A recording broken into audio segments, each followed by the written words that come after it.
corrección que se ha implantado hace ya varios años, ¿no? Desde el 2001, que la OMS dictaminó un factor de corrección según la altura, pero hace ya unos meses se ha visto que no es tan cierto todo este factor de corrección, ¿no? Por ejemplo, quienes han pasado conmigo la consulta externa ven que yo no me fijo mucho en la hemoglobina, sino más en la ferritina, ¿no? Entonces, para ya iniciar esta charla, esta clase, vemos que el hierro, sabemos que es un elemento es abundante en nuestro planeta, ocupa el cuarto lugar, ¿no? Aproximadamente el 5% de la corteza terrestre, y solo con el aluminio, ¿no? Que es el más abundante, ocupan más o menos el 8%. Como pueden ver, hay tanto hierro en nuestro planeta que nuestros organismos tienen mucha deficiencia de esto, ¿no? Por eso es que nos conducen como primera causa de anemia la deficiencia de hierro. Miren, esta diapositiva es interesante, ¿no? Vemos por un lado la anemia y por otro lado la deficiencia de hierro. Cuando se juntan, hacen la anemia por deficiencia de hierro. Ojo, una cosa es anemia y otra cosa es deficiencia de hierro. Un paciente no puede tener anemia, pero sí puede tener deficiencia de hierro. Ejemplo, un paciente con hemoglobina de 16 o 15, pero con una ferritina de 5 o de 10, ¿no? Entonces, ahí podríamos considerar un paciente con deficiencia de hierro. Entonces, esto les voy a preguntar, ¿no? Si es igual decir anemia por deficiencia de hierro o una cosa es anemia y otra cosa es deficiencia de hierro. Les voy a preguntar eso, chicos, al final. Miren, ¿cuántas moléculas? ¿Cuántas moléculas? El glóbulo rojo tiene alrededor de los 200 a 300 millones de moléculas de hemoglobina. Es un montón, ¿no? Y cada molécula de hemoglobina, ¿cuánto de oxígeno transporta una molécula de oxígeno, ¿no? Entonces, es importante la cantidad de hemoglobina que tengan nuestros glóbulos rojos. Tenemos dos tipos de hierro en nuestro universo. Tenemos el de origen animal y el de origen vegetal. El de origen animal mayormente está en su estado ferroso y ocupa más o menos, tiene una absorción de aproximadamente el 30%. ¿Y dónde se encuentran? En el marisco, pescado, en las carnes, en el huevo, básicamente en las carnes, ¿no? Y también en algunos alimentos o provenientes de la carne, como son el hígado, el vaso, la sangrecita, ¿no? En cambio, el de origen vegetal está en estado férrico y más o menos se absorbe un 5%. ¿Y quiénes la tienen? Básicamente aquellos alimentos que son ricos en vitamina C, ¿no? Los betacarotenos. Y estos, cuando se asocian con las legumbres, frutos secos y semillas, hacen que la absorción sea más rápida, ¿no?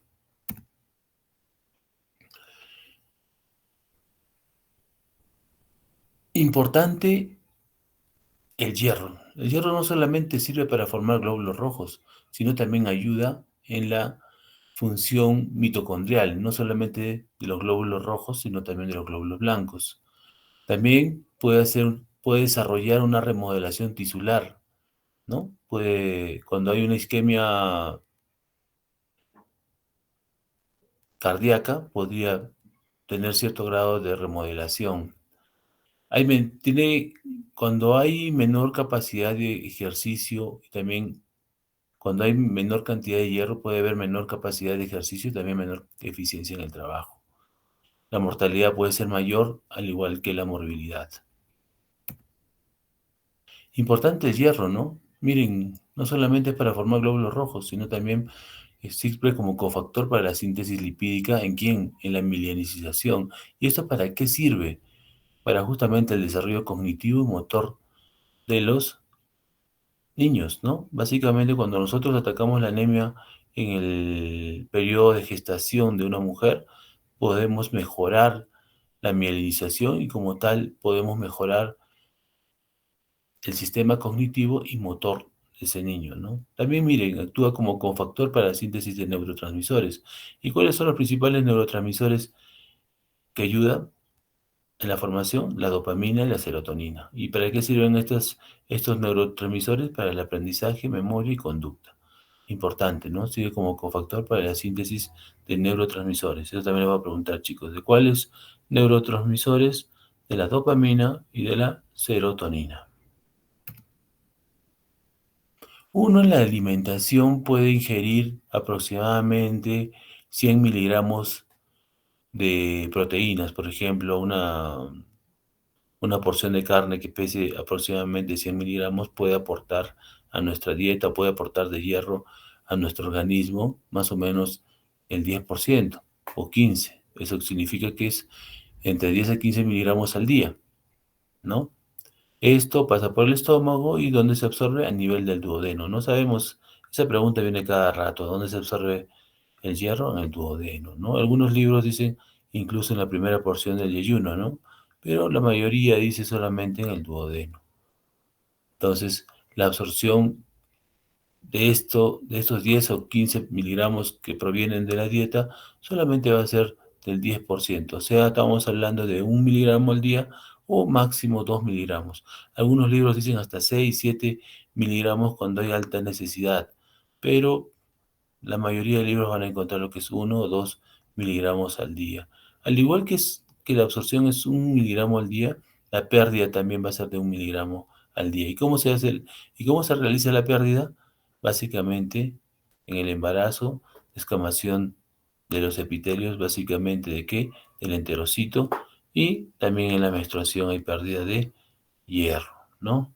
¿Y cómo está distribuida el hierro en nuestro organismo? Básicamente el 65-70% está en la hemoglobina, ¿no? Los demás, casi 25-30% están en los depósitos de hierro, ¿no? Como son la médula, el hígado, el vaso, y un 5% como mioglobina y 0,5% como enzimas. 0,1% como transferrina, ¿no? Los transportadores del hierro. ¿Cómo está distribuido? Ahora, una distribución más precisa, si lo queremos decir así. Nuevamente para decirles que el duodeno absorbe entre 1 a 2 miligramos por día. Los músculos a través de la mioglobina van a absorber o van a tener la capacidad de retención de 300 miligramos de hierro. El hígado tiene 1000 miligramos de hierro. Los reticulocitos endoteliales, o sea, estoy hablando de los macrófagos, retienen 600 miligramos de hierro. Miren, ¿quiénes tienen la mayor capacidad? ¿Quiénes tienen la mayor cantidad de hierro? Justamente son los glóbulos rojos que están en la circulación. Y dentro de ellos la hemoglobina, ¿no? Que mide 1800 miligramos.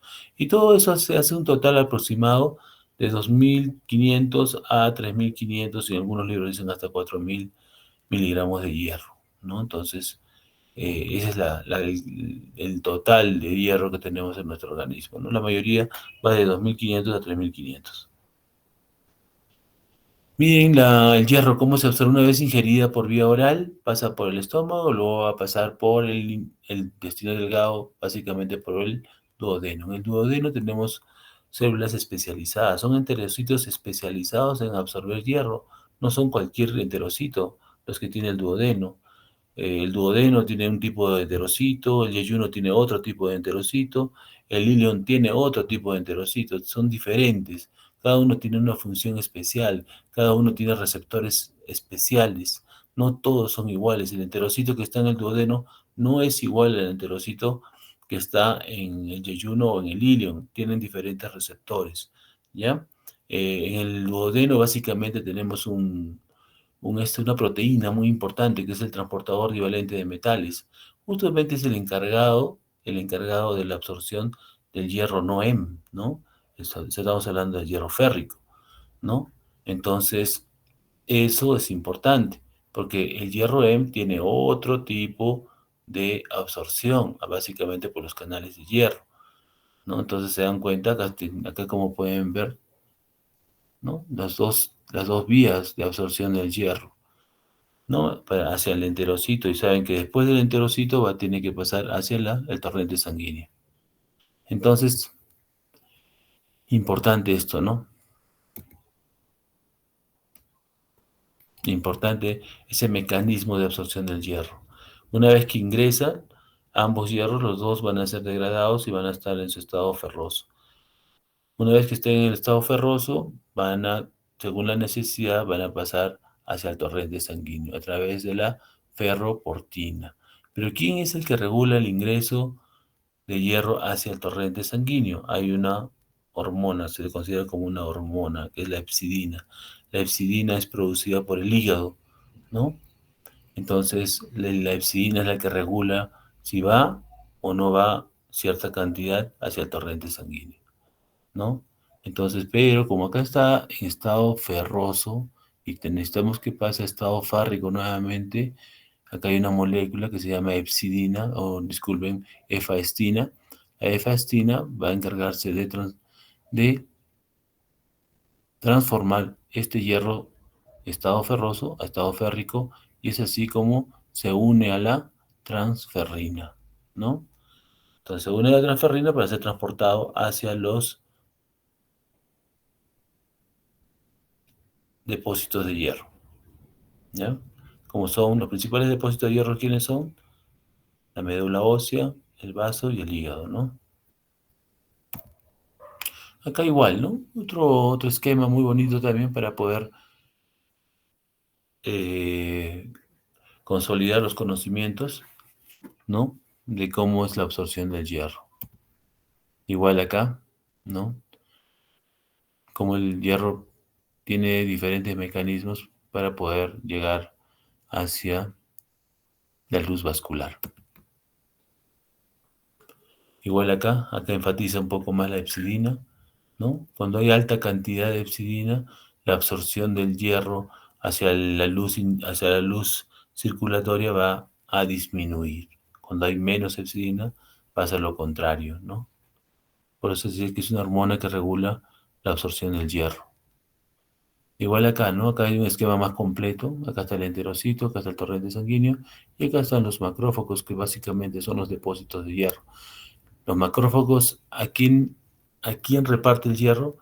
A las células eritroides inmaduras. Estamos hablando de los eritroblastos eh, policromáticos, ¿no? A estos son los eritroblastos. Y este fenómeno se le llama rofiocitosis, ¿no? El paso del hierro del macrófago hacia el glóbulo rojo inmaduro se llama rofiocitosis. Eso también les voy a preguntar cómo se llama el fenómeno por el cual el macrófago distribuye el hierro a los glóbulos rojos inmaduros. Les vuelvo a repetir, se llama rofiocitosis. Y acá estaba en esquema y acá está en una figura tomada por un microscopio, en una fotografía, ¿no? Acá está, ¿quién es el que está en el medio? Es un macrófago, ¿no? Es un macrófago, ¿de dónde? De la médula ósea. Y es la que se encarga de repartir el hierro a las células o los glóbulos rojos inmaduros, ¿no? Ahí le está repartiendo hierro, ¿no? Interesante ese fenómeno. ¿Qué problemas o qué síntomas o signos nos puede traer la anemia? Hay varios, no son muchos, ¿no? Los que han rotado conmigo hasta ahora se han dado cuenta que hay muchos, es increíble lo que produce la deficiencia de hierro, ¿no? Y a veces va acompañada por la deficiencia de otras vitaminas o proteínas. Entonces, ¿qué puede producir? Lo primero que se ve en los pacientes es ver la palidez, ¿no? Los problemas cutáneos, la palidez, solamente en piel y mucosas. Incluso en algunos casos, como son de mala calidad esos glóbulos rojos, se puede ver hasta ictericia. Puede haber problemas respiratorios, como por ejemplo polimnia, taquimnia, ortomnia, disnea de esfuerzo, problemas cardíacos, taquicardia, palpitaciones, soplos, síncopes, ¿no? Esa sensación que tiene el paciente de escuchar sus latidos o sentir sus latidos cardíacos, problemas neurológicos, cefaleas, vértigos, problemas digestivos, anorexia, diarreas, pérdida de peso, problemas anímicos, irritabilidad, ¿no? Lo que siempre les preguntamos, ¿hay irritabilidad? Sí, la mayoría tiene irritabilidad o también puede tener mucha sensibilidad, llora por toda. Hay cambios, pues, en sus emociones, ¿no? Puede haber insomnio. algunos signos, ¿no? Queilitis angular, glositis y podemos ver hasta coiloniquia, ¿no? Las uñas son muy frágiles, se pueden romper. Cuando perdemos hierro, básicamente, ¿cuándo se pierde hierro? ¿Cuándo se pierde glóbulos rojos? Esto les pasa a las mujeres, ¿no? Cada mes en su ciclo menstrual. A veces pierden más de lo que deben perder y van cayendo en anemia poco a poco. Hay pérdidas mensuales que no son compensadas, ¿no? Entonces, cuando nosotros queremos recuperar a una paciente que tiene una anemia de 8 o 9, con la dieta va a ser bien difícil, ¿no? Porque, porque primero tiene que llenar los depósitos y después puede llenar, puede llenar la cantidad de hemoglobina, ¿no? O sea, el hierro en la hemoglobina, o sea, el organismo le va a dar prioridad a las reservas.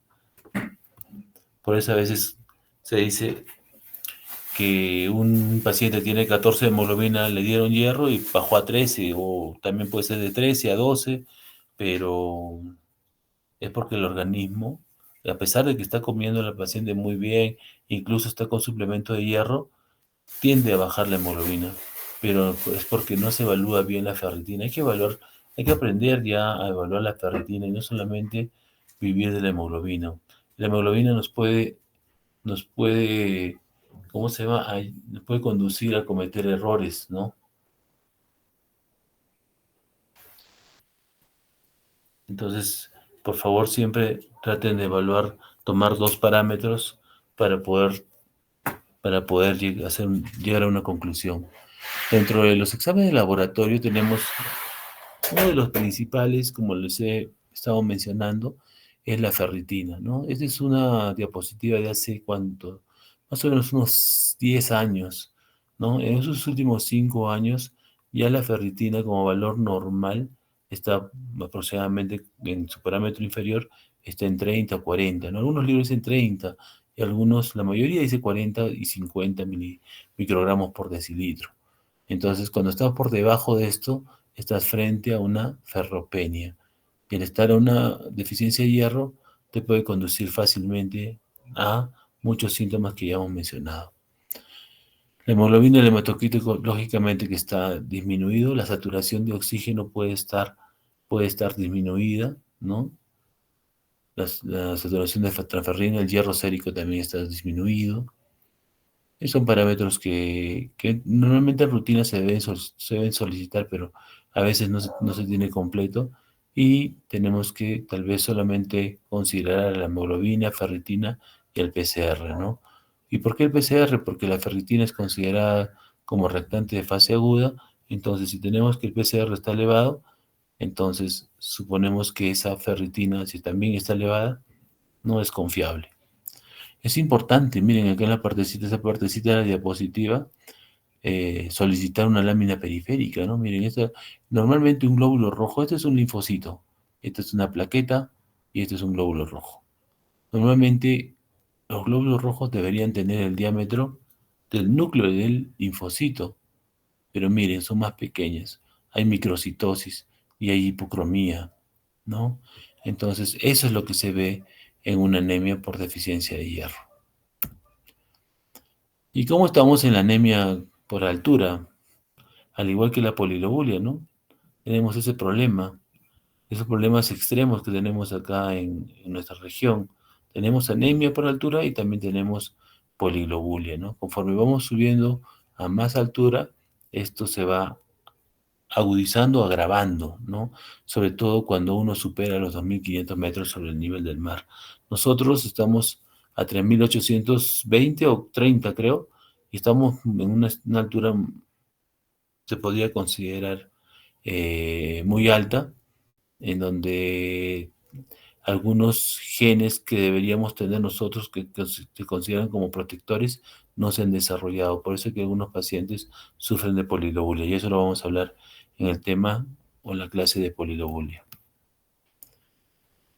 ¿Qué dicen nuestros amigos de la OMS, ¿no? Que es un trastorno del número y tamaño de los eritrocitos o bien la concentración de hemoglobina caen por debajo de un determinado valor de corte. disminuyendo así la capacidad de sangre para el transporte de oxígeno en el organismo, ¿no? La OMS, de verdad, en los últimos, antes del año 2000 ha tenido muchas incongruencias. Ya después del 2000, como que quiso mejorar sus estándares, pero aún así hemos estado trabajando tantos años con factores de corrección que no eran los ideales para nosotros, que por ahí se han estado cometiendo algunos excesos.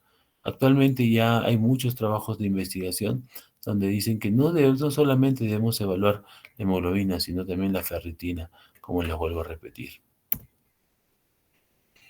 Se habló, ¿no? Ya casi a partir del 2001 de la hemoglobina corregida. Siempre los pacientes, y lo peor de todo es que si nosotros no entendemos como profesionales todo esto de que está pasando, a veces confundimos mucho al paciente.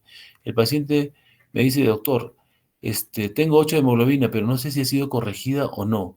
¿Y qué tiene que ver eso con el paciente, ¿no? El paciente, esa duda que tiene el médico se la traslada hacia el paciente y el paciente crea toda una crisis o un conflicto dentro de él que no sabe lo que está pasando con su cuerpo, ¿no?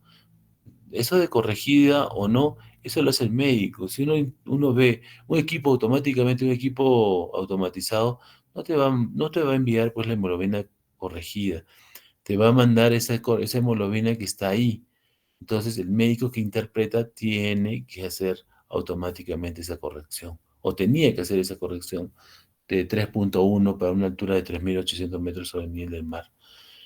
¿Y qué pasa acá? Algunos laboratorios corrigen y el médico corrige otra vez, ya no son 3.1 que le bajan de la hemoglobina, sino le bajan 6.2.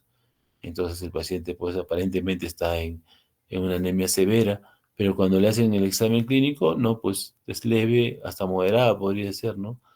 Pero a veces se cometen esos errores que no deberían, ese tema de la corrección lo debe manejar el médico según su criterio. Y acá está la famosa tabla, pues, de la OMS, cómo se tenía que corregir, ¿no? Nosotros que estamos a 3.800 metros sobre el nivel del mar, no nos corresponde corregir más o menos entre 3.1 a 3.2, ¿no? El factor de corrección por altitud. Y eso nos perjudica porque es mucho.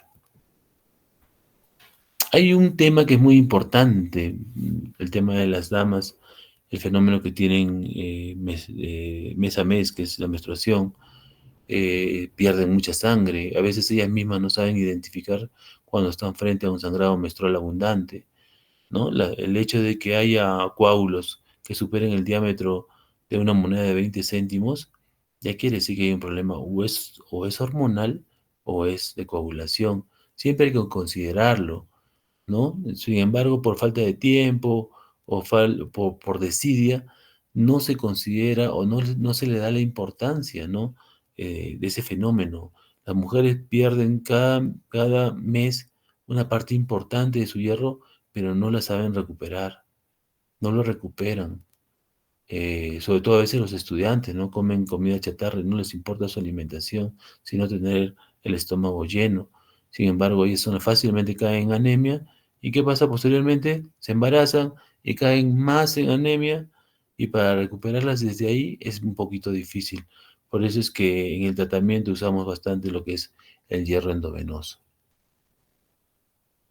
Y miren cómo dice las estadísticas, ¿no? Esta es una diapositiva más o menos del 2017, pero que fue publicada en el 2018, ¿no? Entonces miren qué dice, ¿no? O sea, casi el 50%, que es algo importante, ¿no?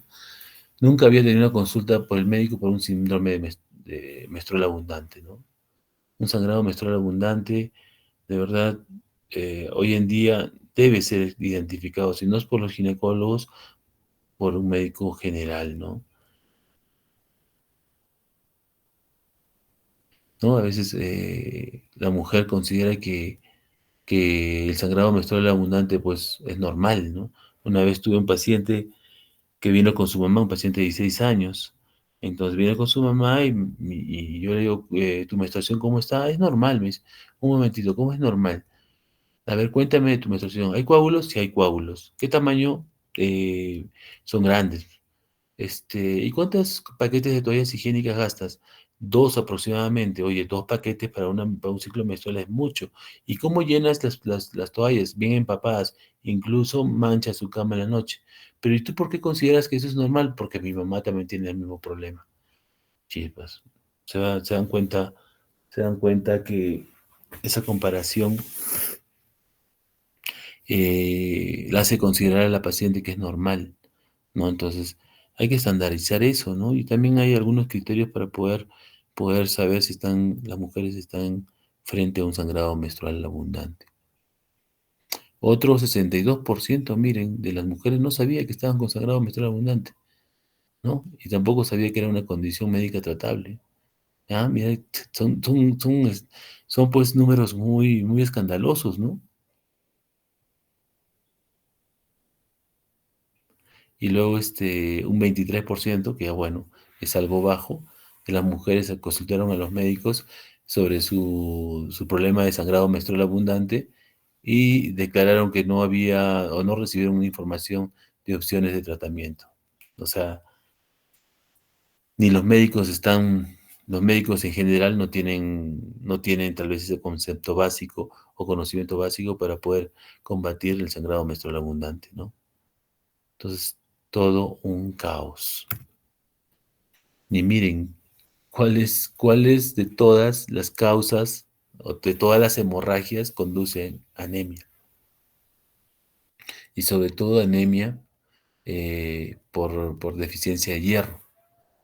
Y si lo queremos diferenciar por la anemia, por la deficiencia de hierro sin anemia, que es diferente, ¿no? Miren los índices. El que se lleva el premio mayor es el sangrado menstrual abundante, ¿no? Es la primera causa, la causa más importante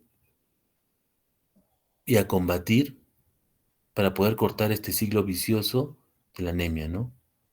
Eso les voy a preguntar, chicos, ¿cuál es la principal causa, la causa más importante de anemia, ¿no? De sangrado menstrual abundante. Y después, mire, ¿quién le sigue? Su cercano seguidor, el embarazo. De un 47, 55% a un 12, 3%. Después ya vienen las hemorragias gastrointestinales, la nutrición, ya está más abajo, la deficiencia de hierro postparto, la enfermedad de Crohn, las colitis y los otros que ocupan casi un 8%, 13%, ¿no? Entonces, miren, pues quién es ahí se corona como rey de la causa de anemia, de, de sangrado, de anemia, la causa de anemia, sangrado menstrual abundante, como principal causa de anemia, ¿no? Entonces, es importante eso, ¿no? Controlar, identificar un sangrado menstrual abundante. Eh, ¿Quiénes son las que pierden más sangre en el ciclo menstrual? Es justamente el grupo etario, porque está entre los 15 hasta a los 40 años, pues, ¿no? De ahí ya comienza a bajar por el tema de la menopausia, ¿no? Y acá está una diapositiva interesante, ¿no? ¿Cómo cuantifico cuánto de sangre he perdido? Sobre todo las damas, ¿no? Miren, dense cuenta que acá están las toallas, ¿no? Tres toallas con diferente manchado sanguíneo. El primero, que es leve, este es moderado, y este pues es una toalla completamente manchada, llena, ¿no? Y los puntajes se van dando de acuerdo a cómo esté el porcentaje del sangrado que ha ocupado la toalla, ¿no?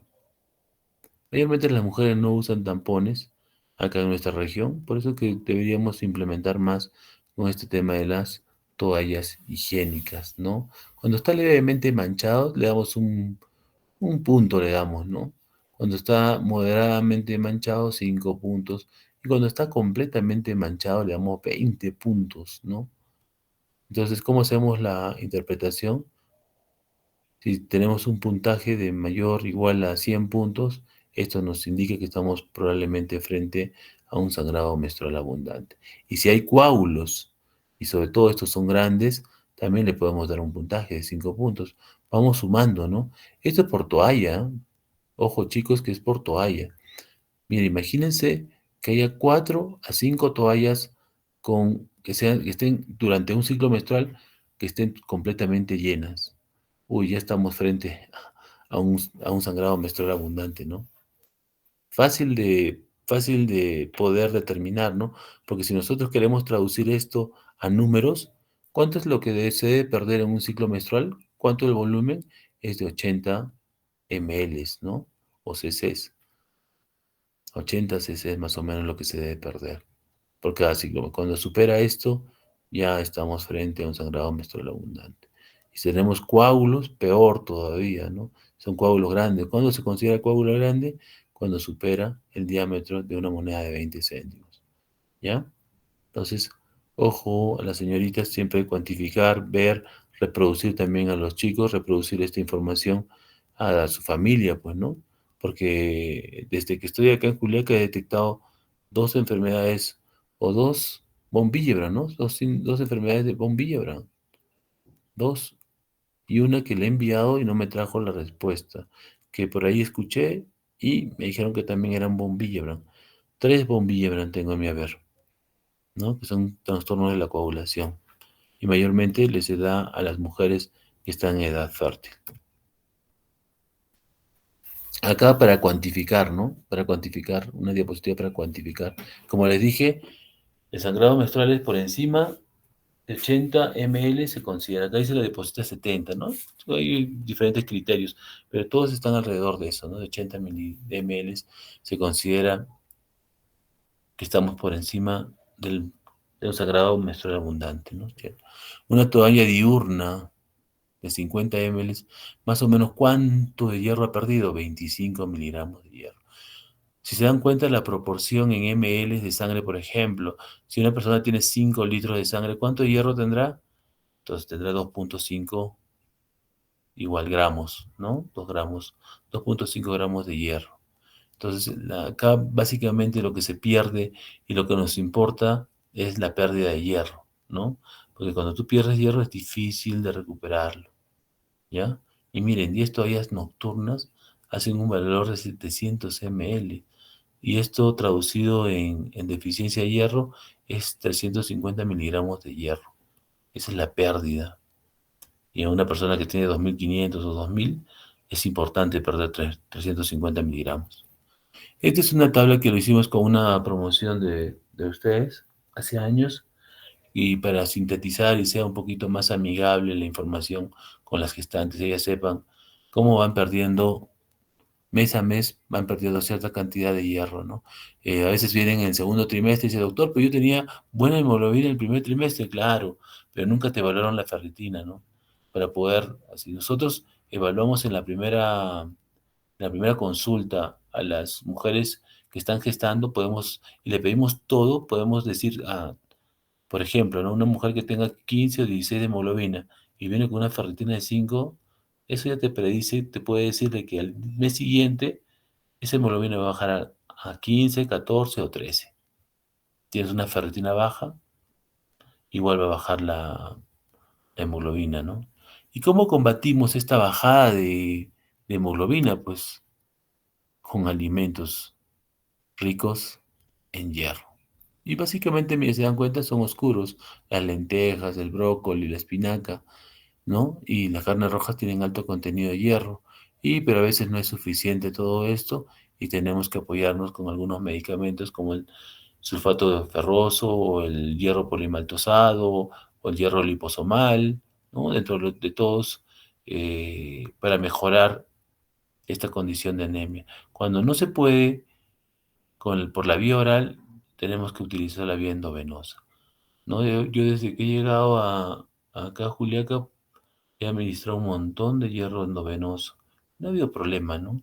Uno que otro problema moderado, por ejemplo, náuseas, vómitos, pero uno o dos nomás que han sido reportados. Después no ha habido más, ¿no? Y por ahí ha habido también alergia al hierro. He tenido también igual uno o dos pacientes, ¿no?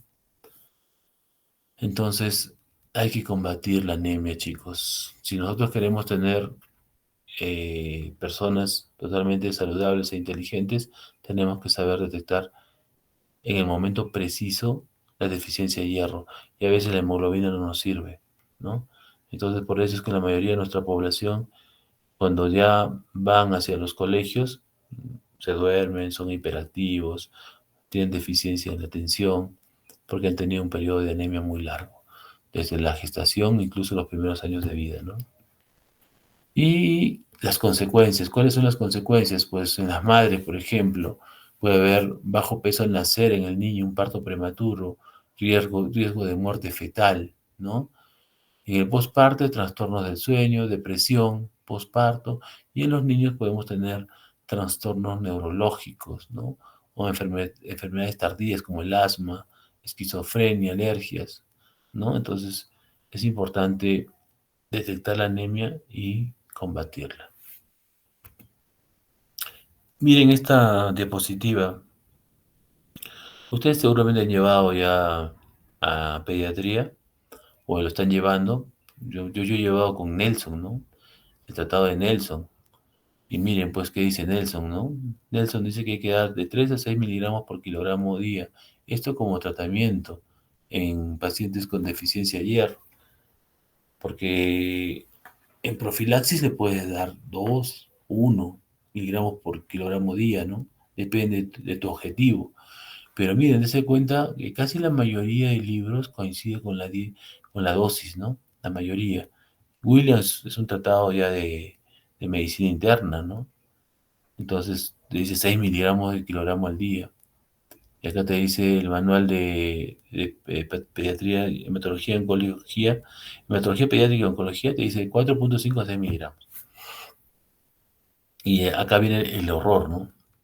Dividido en tres tomas, en 3 a 4 tomas, una o 3 tomas, ¿no? Eso, por ejemplo, son tratados de los años 2000, 2010, pero actualmente yo, por ejemplo, le doy a los pacientes el hierro en forma interdiaria, ¿no? Le doy la dosis mínima de 3 miligramos por kilogramo peso y solamente en forma interdiaria. Y tengo buenas respuestas.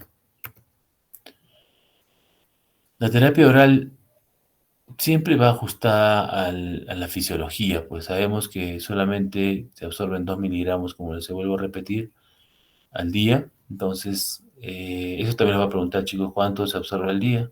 Son 2 miligramos. Aquí es importante calcular el déficit y reponer el total de la deficiencia de hierro. A veces la única solución no es el sulfato ferroso, es un buen hierro, pero tenemos otras alternativas. La ferritina también es muy importante, saber el valor. La duración del tratamiento puede ser largo, de 3 a 6 meses a veces, ¿no? Por vía oral. Siempre es bueno monitorizar la respuesta. Y miren, en Malasia, a la población básicamente pobre, les repartieron un pescadito, un pececito de hierro. ¿Y estos qué hicieron? ¿Cuál era la finalidad de este pescadito? Era que todas las familias deberían o debían hervir su agua con el pececito dentro, ¿no? Para que el pececito desprenda hierros o iones de hierro hacia el agua y esa agua sea bebida por los integrantes de la familia. Y así, con un método tan sencillo, combatieron sus estándares de anemia y casi revirtieron un 30-60% sus estadísticas de anemia. Miren, algo tan sencillo. En cambio acá quieren comprar hierro polimaltosado que cuesta un montón. En cambio solamente miren cómo los países asiáticos simplifican todo este problema y encuentran soluciones muy grandes, ¿no? Por decirlo de otra forma, para poder combatir la anemia. El sulfato ferroso, pues, es un enemigo del tracto gastrointestinal.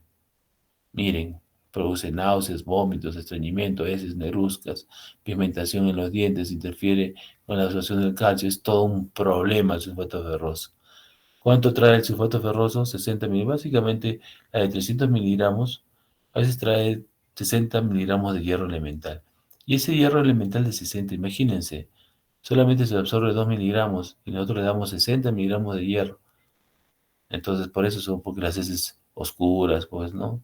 El estreñimiento, ¿no? No hay buena, de verdad, el sulfato ferroso no tiene buena adherencia, a diferencia del polimaltosado, que miren, y el liposomal todavía que es mucho mejor que el polimaltosado. Se puede comer o se puede ingerir durante el desayuno, almuerzo o cena. No interfiere su absorción la dieta, ¿no? Entonces, acá hay un algoritmo, ¿no? Para poder llegar a un tratamiento con hierro intravenoso.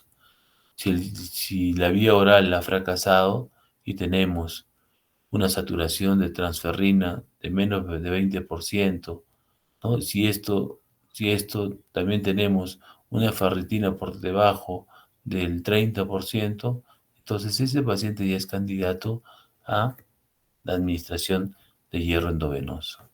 Miren, hasta hace unos 20, 30 años más o menos se usaba el hierro Dextran. ¿Qué es el hierro Dextran? Es un hierro que se administraba por vía intramuscular. Y miren qué riesgo tenía de shock anafiláctico. Alto, alto riesgo de shock anafiláctico.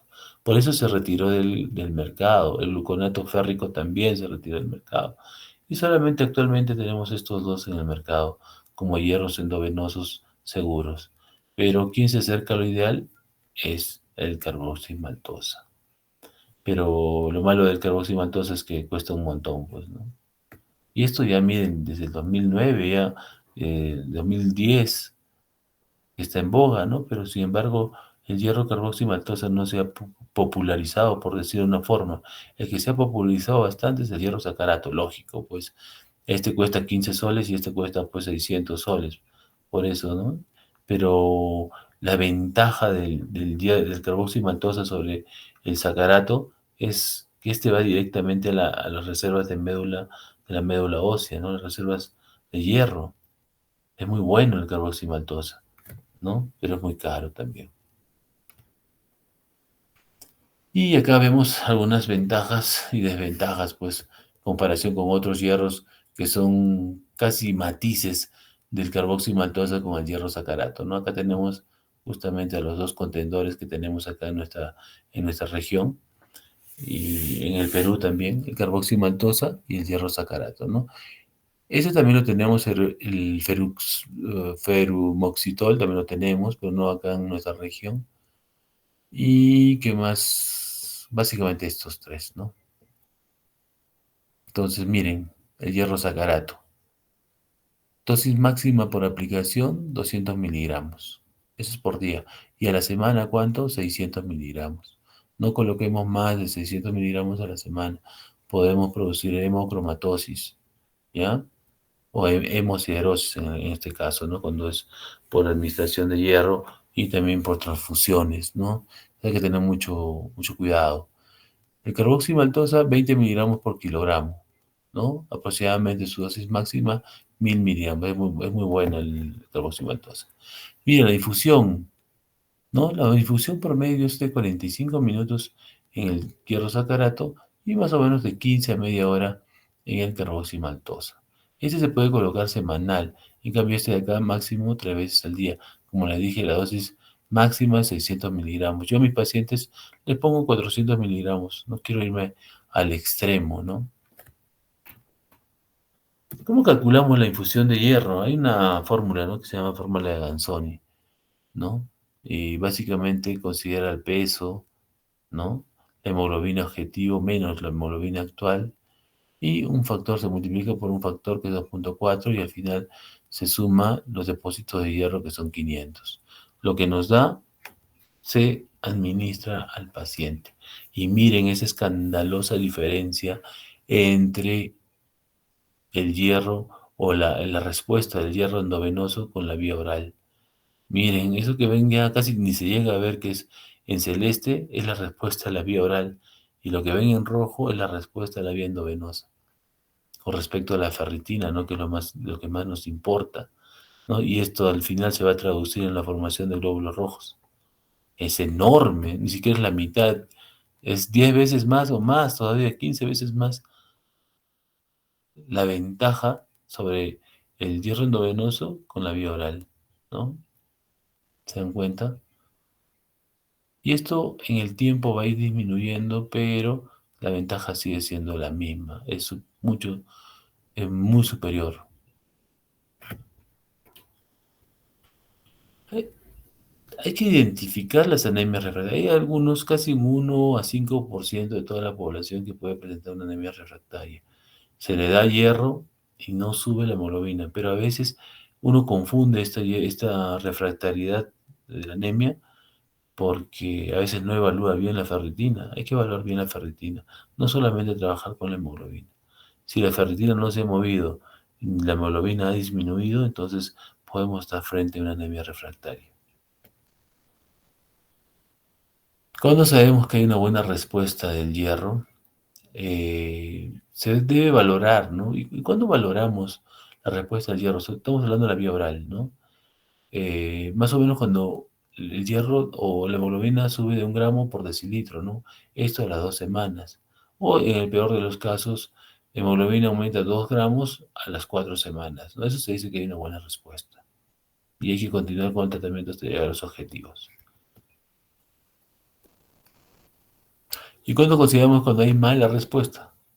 ¿No? Sobre todo cuando hay un trastorno gastrointestinal, ¿no? Y la hemoglobina no ha llegado a 1 gramo por decilitro, sobre todo en 2 semanas.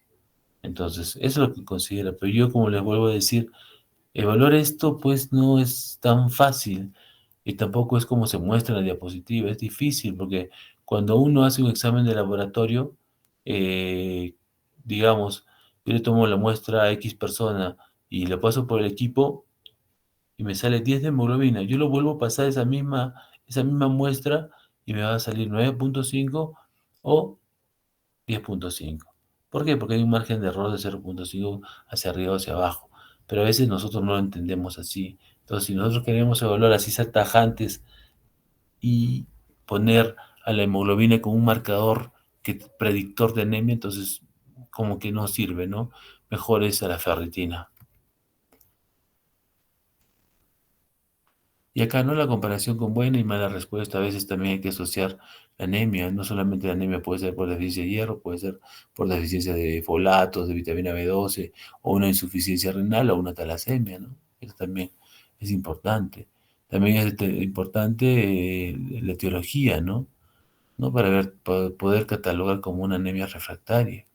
A veces hay que evaluar el sistema gastrointestinal, ver cómo está su estómago, si hay la presencia o no del Helicobacter pylori, ¿no? Si hay una presencia o no de gastritis autoinmune, ¿no? Eso es importante para poder administrar el hierro endovenoso. Eso es todo, chicos, con referente a la anemia ferropénica. Espero que les haya gustado, espero que estén ahí todavía. ¿Cuánto tiempo pasó? Sí, doctor, seguimos. Ha pasado 50 minutos más o menos. 50, qué horror. Bueno, esa no sé cuánto es. 46. Este es más rápido. Vamos a hablar sobre la anemia macrocítica. ¿Se ve, no, Lady? Sí se ve, doctor, sí Lady, se ve. listo. Cuando nosotros hablamos de anemia macrocítica, cuando el glóbulo rojo, pues, como les dije en una diapositiva anterior, el núcleo del linfocito debe ser aproximadamente el tamaño del glóbulo rojo cuando uno lo ve en lámina periférica. Pero cuando supera este número, este volumen, se considera como macrocítica, ¿no? Y si nosotros hablamos ahora en otro idioma, en fentolitros, de 80 a 100 fentolitros, quiere decir que estamos frente a un glóbulo rojo de un tamaño regular o normal. Pero si supera los 100, entonces estamos frente a una macrocitosis, una anemia macrocítica, si es que hay deficiencia o la hemoglobina está baja. Pero si este valor llega hasta a superar los 120 fentolitros, entonces estamos frente a una anemia megaloblástica. ¿No? Mira, importante, ¿ah? Importante que cada uno catalogue. Ahora, para decir que estamos frente a una anemia megaloblástica, hay que hacer otros exámenes, ¿no? Y miren, acá aparece un racimo de uvas, ¿no? Qué bonito. Y así están las células megaloblásticas, ¿no? Esta no es un glóbulo rojo, este es un neutrófilo. ¿no? Y acá vemos dos cositas muy importantes, muy bonitas. Cuando nosotros encontramos mucho bastón en los neutrófilos, o sea, eh, neutrófilos considerados abastonados, cuando superan, algunos libros dicen 6%, 10%, dice que estamos frente a una desviación izquierda, ¿no? Miren, siempre seguramente ustedes han escuchado desviación izquierda, acá, allá, pero así como hay desviación izquierda, también hay desviación derecha, ¿no? La desviación izquierda básicamente está dada por problemas de índole infeccioso o sepsis, pero en cambio la desviación derecha está dada básicamente por estados nutricionales.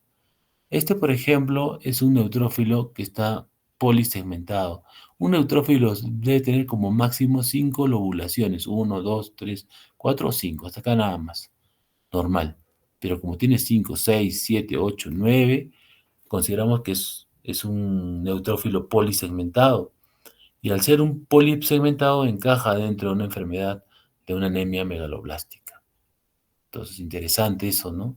Y te ayuda a enfocarte más, a ser más exacto en tu diagnóstico como anemia megaloblástica. O sea, cuando hablamos de anemia macrocítica no estamos hablando básicamente de anemia megaloblástica, nos estamos hablando de todas las anemias macrocíticas, que tienen gran tamaño, ¿no? Y dentro de ellas está la anemia megaloblástica, ¿no? Entonces hay que aprender a diferenciarlas.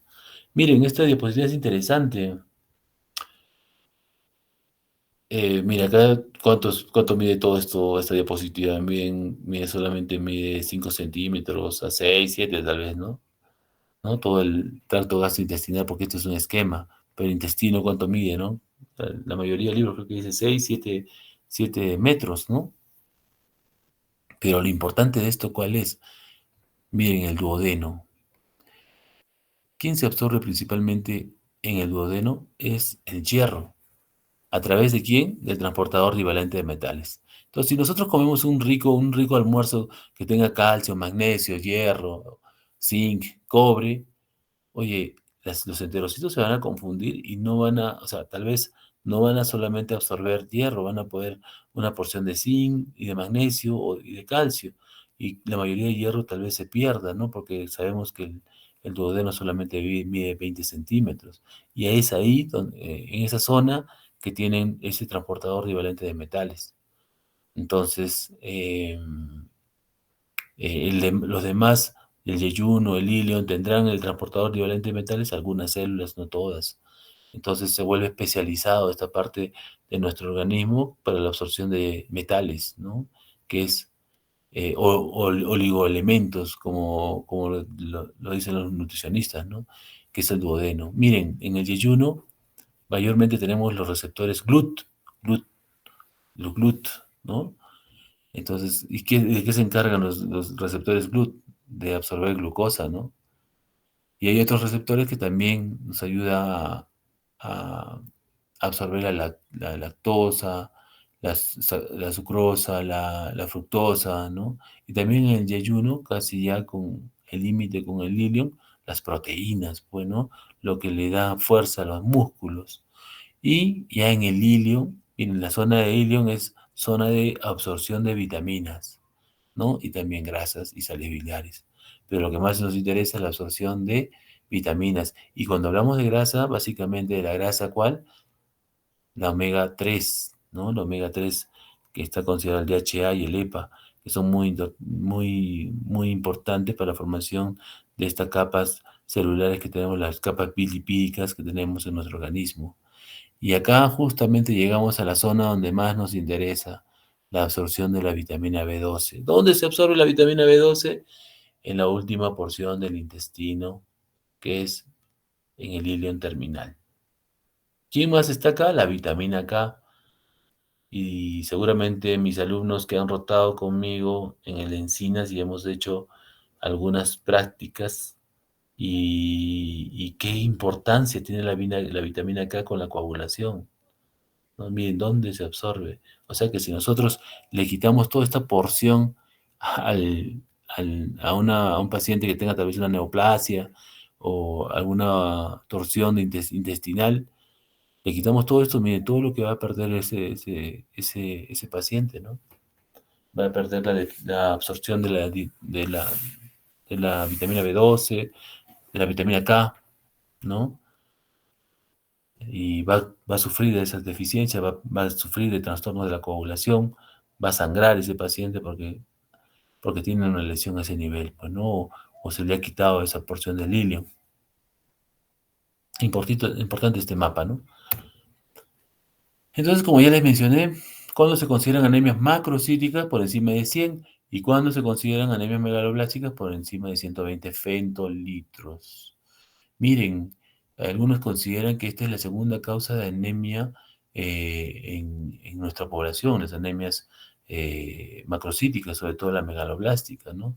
Las nutricionales siempre ocupan el primer lugar por el tema de la anemia ferropénica, pero dentro de estas, la anemia, la anemia megaloblástica ocupa un lugar también en la causa de anemias, ¿no? Miren la diferencia entre anemias megaloblásticas y las no megaloblásticas. Cuando hablamos de megaloblásticas, cuando superan los 120. Y ahí están justamente la deficiencia de vitamina B12, ácido fólico y también cuando estos pacientes están expuestos a fármacos.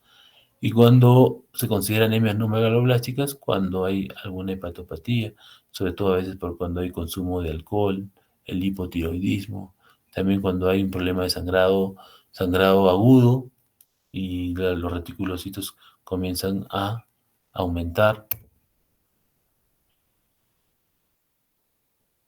¿Dónde ubicamos a las constantes corpusculares en un hemograma completo? Acá está, ¿no? El BCM, volumen corpuscular medio, que es el que nomás nos importa para hacer para identificar a una anemia macrocítica o megaloblástica, la hemoglobina corpuscular media, la concentración de hemoglobina corpuscular media. Miren, ¿no? En este caso estamos hablando de un volumen corpuscular medio normal, ¿no? Una hemoglobina normal, ¿no? Una distribución de neutrófilos normales, ¿no? Entonces, es un hemograma normal, pues, ¿no? Entonces, ¿cómo, cómo identificamos, cómo deberíamos, qué trabajo deberíamos darnos para poder identificar una anemia macrocítica, ¿no? Y saber posiblemente frente a qué estamos luchando, ¿no? El BCM nos va a ayudar bastante las constantes corpusculares. Tiene que estar por encima de 100 fentolitros. Considerar si el paciente es alcohólico o cursa con una hepatopatía. Si está cursando con alguna de estas dos, estamos frente a una anemia secundaria por estas dos, ¿no? Si no, hay que ver la cantidad de reticulocitos. Si los reticulocitos están disminuidos, ojo, si están disminuidos, o sea, pero doctor, ¿cuándo consideramos los parámetros de reticulocitos en porcentaje? Estamos hablando de valores relativos. Se considera de 0,5 a 2%, ¿no? La cantidad normal. Pero cuando estos están disminuidos, cuando están un poco por debajo de los 0,5, están disminuidos, podemos considerar deficiencia de vitamina B12 o ácido fólico. Y cuando ya consideramos y nos ponemos a pensar en esto, tenemos que hacer un dosaje de vitamina B12. Y cuando esta está por debajo de 200 picogramos por ml, entonces ahí sí ya gol, es una anemia por deficiencia de vitamina B12. O también puede ser presencia de anticuerpos contra el factor intrínseco. O si nos vamos a otro escenario, puede ser que el ácido fólico está por debajo de 2 nanogramos por ml. ¿Y esto qué se traduce? De que puede haber anticuerpos contra el ácido fólico y hay que investigar sus causas, ¿no? Entonces es importante saber eso.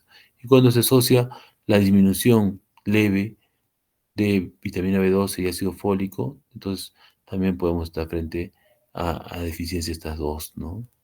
Hay que estudiarlas. Cuando la vitamina B12 está por encima de 300 picogramos y el ácido fólico por encima de 4 nanogramos y hay una anemia, entonces tenemos que hacer un aspirado de médula ósea para poder tal vez aclarar el panorama y ver si no estamos frente a un síndrome mielodisplásico. Esto todo cuando los reticulocitos están disminuidos. Cuando están aumentados, podemos pensar que estamos frente a una anemia poshemorrágica, o si no, podemos pedir varios más exámenes y ver si el LDH está aumentado, si la bilirrubina indirecta está aumentada, si la aptoglobina está disminuida, entonces podemos estar frente a una anemia hemolítica. Ahora hay que saber si es inmune o no es inmune. Para eso nos va a ayudar el test de Coombs, ¿no? El test de Coombs va a poder determinar si es positivo, una anemia hemolítica autoinmune, o si es negativo, es una anemia hemolítica inmune o no inmune. Anemia megaloblástica. Como les mencioné, la segunda causa de anemia es por deficiencia de vitamina B12, afecta a poblaciones pobres, sobre todo a vegetarianos. Una de las variedades es la anemia perniciosa, que afecta principalmente a una población adulta mayor de 50 a 60 años. Es rara en niños. También tenemos una anemia por folitopenia o por ácido fólico disminuido, sobre todo en los embarazos, ¿no? Que pueden ser responsables hasta el 95% de las anemias megaloblásticas, ¿no? Y también se puede ver en niños, ¿no? La etiología de la anemia megaloblástica. Una tenemos por deficiencia de vitamina B12 y la otra por deficiencia de ácido fólico. Por B12, mala absorción. O sea, puede haber un déficit de factor intrínseco que pueda frenar la absorción de vitamina B12. Las resecciones quirúrgicas, como le dije anteriormente, el síndrome de asa ciega, parasitosis, enteritis regional o enfermedad de Crohn. Puede ser por medicamentos, sobre todo los medicamentos antidiabéticos orales pueden producir deficiencia de vitamina B12, la malnutrición. En cambio, la deficiencia de ácido fólico puede ser por la carencia de una dieta inadecuada, el alcoholismo, la malnutrición, aumento de la excreción urinaria, un hiperconsumo, una mala absorción por lesiones en el duodeno y yeyuno y el uso de algunos medicamentos. Entonces, sabemos que la anemia megaloblástica puede ocurrir por un déficit de vitamina B9 y B12, ¿no?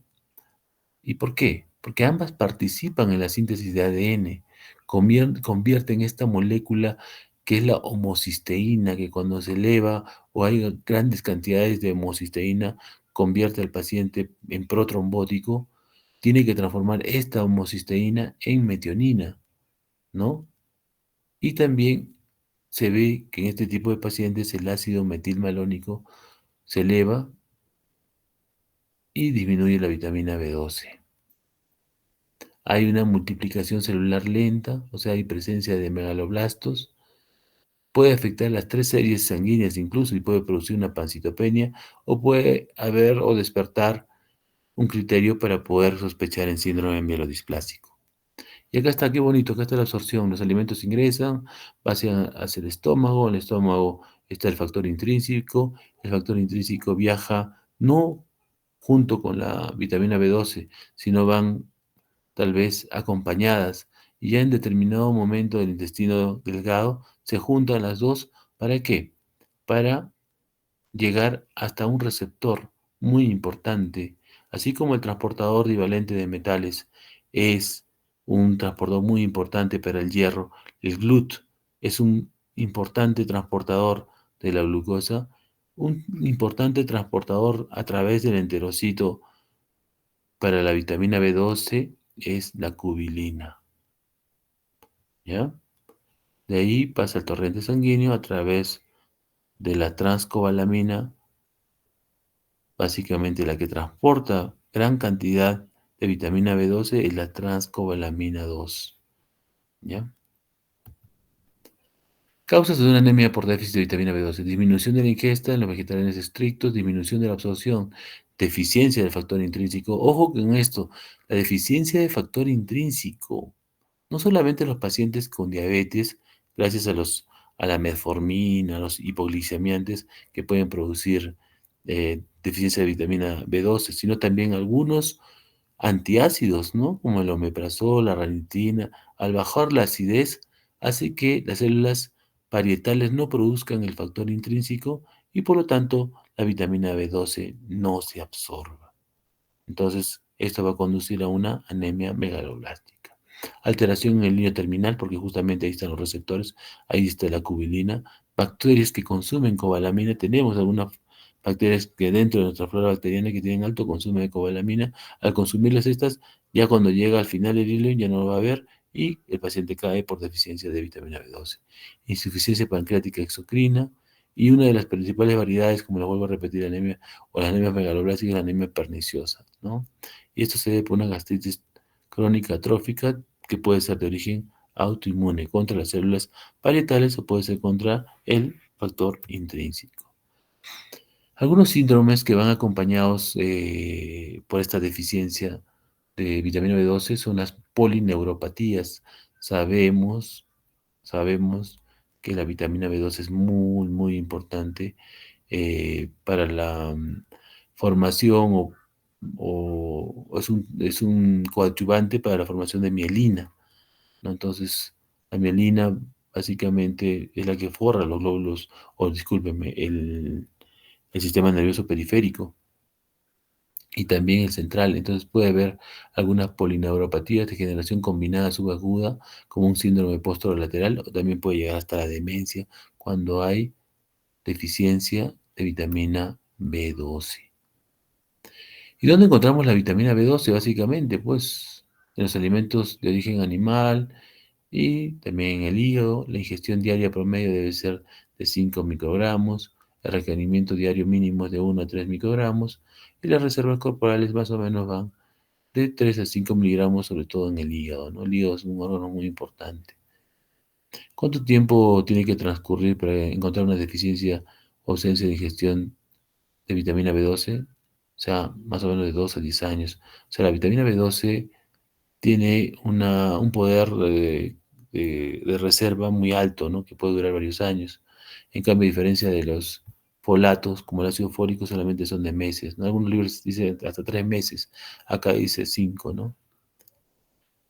El requerimiento para su absorción depende del factor intrínseco, es importante, y el sitio de absorción de la vitamina B12 es en el ilion terminal. En cambio, los folatos, su fuente son básicamente los vegetales y también es la carne, ¿no? Pero básicamente es los vegetales. La ingesta diaria promedio es de 400 microgramos, requerimiento diario mínimo de 100 a 200 microgramos. Las reservas corporales van de 80 a 20 miligramos, que están en el hígado, y el tiempo para que transcurra la deficiencia puede ser de 5 meses, ¿no? Requerimiento para la absorción. Básicamente, la conversión del poliglutamatos a monoglutamatos para que el fosfato se conjugue a nivel intestinal, donde se absorbe en el duodeno y también en el yeyuno. Básicamente el yeyuno, ¿no? Básicamente. El diagnóstico, ¿cómo hacemos el diagnóstico de una anemia megaloblástica por deficiencia de vitamina B12? En el laboratorio vamos a ver que la hemoglobina está disminuida, el lactato de deshidrogenasa va a estar aumentada, la bilirrubina también va a estar ligeramente aumentado. Pero no solamente esto, sino también la vitamina B12, vamos a hacer un dosaje de vitamina B12 y va a estar disminuida, va a estar por debajo de 200. La vitamina B9 va a estar normal. La homocisteína, eso es importante ese marcador, va a estar aumentado. Y el ácido metilmalónico también va a estar aumentado. Entonces, en el tratamiento hay que buscar la causa y combatirla. Y para, para darle un tratamiento coadyuvante siempre hay que considerar la hidroxicobalamina en forma intramuscular, porque es muy importante el, el que se le dé intramuscular por el tema del depósito y la liberación, ¿no? Entonces se le da 1 miligramo al día por 1 o 2 semanas y vemos si al mes se ha normalizado, ¿no? También hay que considerar si estamos frente a una anemia o una anemia megaloblástica por presencia de anticuerpos, ¿no? Anticélulas parietales o antifactor intrínseco. En este caso podemos usar algunos corticoides para frenar estos anticuerpos. Los folatos. Los folatos tienen una diferencia, ¿no? O sea, tienen un mecanismo, una absorción diferente, ¿no? La forma activa son los tetrahidrofolatos, ¿no? Esta formación timidilato degrada la homocisteína. es degradación de la hemoglobina. Proviene tanto de la carne como verduras, legumbres y frutos secos, ¿no? Los folatos. Es muy importante con el consumo de esto de forma diaria. ¿Y dónde se absorbe básicamente? Como les vuelvo a repetir, hace rato lo dije, en el yeyuno. Otros consideran yeyuno ilium, pero básicamente es en el yeyuno. Y el almacén, como les digo, va de 3 a 5 meses. La mayoría de libros dice 3 meses o 4 meses. Que tiene un aporte muy efímero, ¿no?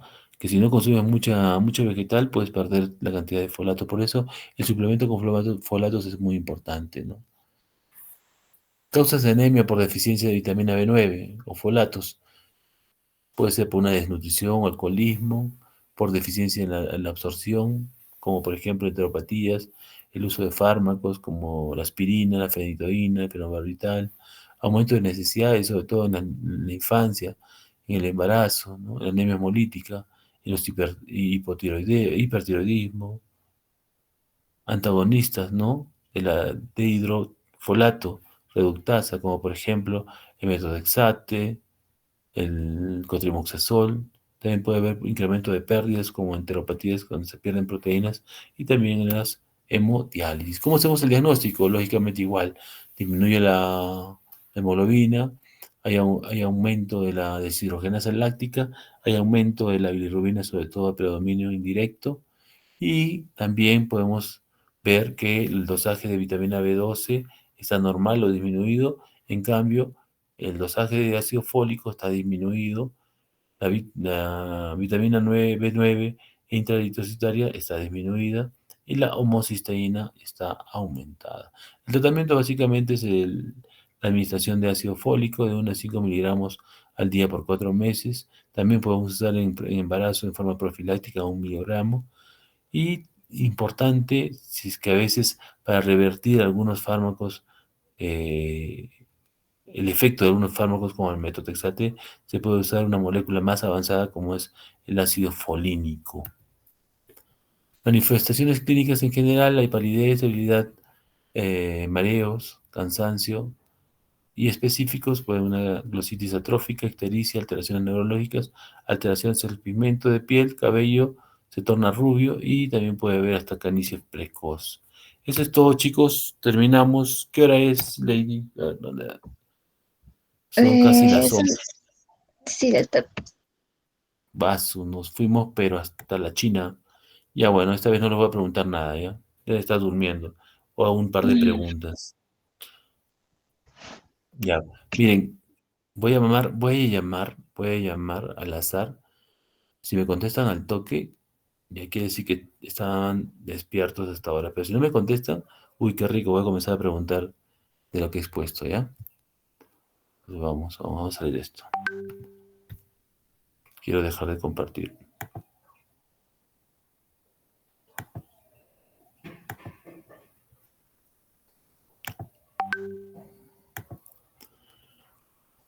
A ver, Fabi, ¿estás ahí, Fabi? Buenas noches, doctor. Presente. Presente, Fabi. Muy bien, Fabi.